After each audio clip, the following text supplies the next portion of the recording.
Hi అండి, welcome back to our short videos. ఈ వీడియోలో అయితే నేను ఒక చిన్న టిప్ అయితే చెప్పాలనుకుంటున్నాను. ఎప్పుడైనా మనం వర్క్ చేసేటప్పుడు, కంప్యూటర్ వర్క్ చేసేటప్పుడు క్లాత్ అనేది ఇక్కడ హోల్స్ పట్టం కానీ లేదా ఇక్కడ మొత్తం ఉండలాగా అయిపోతుంది. అలాంటప్పుడు మనకి ఫ్రేమ్ అడ్డొస్తుంది.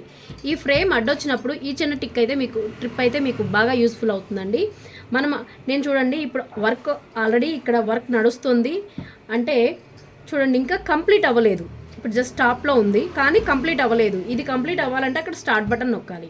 స్టార్ట్ బటన్ నొక్కకుండా నేనైతే సైడ్కి అయితే ఆ ఫ్రేమ్ని జరిపేస్తున్నాను. చూడండి, సైడ్కి జరిపి ఇక్కడ వర్క్ ఏదైతే జరుగుతుందో ఇది నాకు అడ్డుందని చెప్పేసి నేనైతే ఫ్రేమ్ జరిపేశాను అనమాట. జరిపేసిన తర్వాత ఈ చిన్న చిన్నవన్నీ నేను కట్ చేసుకుంటాను. అంటే నేను ఫ్రేమ్లో ఉండగానే ఈ ఎక్స్ట్రాస్ అనేది నేను కట్ చేసుకుంటాను అనమాట. అప్పుడే చాలా నీట్గా అనిపిస్తుంది మనకి.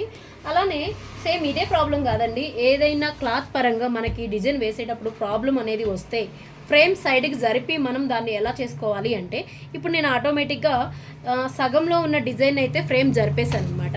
కానీ మళ్ళీ నేను ఈ ప్రాబ్లం అనేది నేను సాల్వ్ చేసుకున్నాను. అంటే ఈ థ్రెడ్స్ కట్ చేయడం కానీ లేదా నెట్ క్లాత్ మీద వర్క్ వేసేటప్పుడు మధ్యలో ఉన్న క్లాత్ కట్ చేయడం కానీ అలాంటివి మనం వర్క్ మధ్యలో చేసేటప్పుడు ఫ్రేమ్ అడ్డు రాకుండా నేను ఫ్రేమ్ జరుపుకున్నాను. కానీ ఇప్పుడు నెక్స్ట్ అదే పొజిషన్కి ఫ్రేమ్ రావాలి అంటే ఈ చిన్న ట్రిక్ అయితే మీకు యూస్ఫుల్గా ఉంటుంది.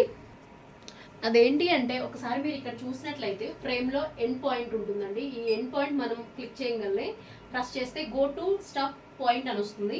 ఇది ఓకే చేసాము అంటే ఆటోమేటిక్గా మీకు ఫ్రేమ్ మూమెంట్ అనేది జరుగుతుంది. చూడండి, ఇదండి. ఈ వీడియో మీకు నచ్చినట్లయితే ప్లీజ్ లైక్ చేయండి, షేర్ చేయండి. ఇలాంటి మంచి ఐడియాస్ కోసం మన ఛానల్ని సబ్స్క్రైబ్ చేసుకోండి. Thank you all of you.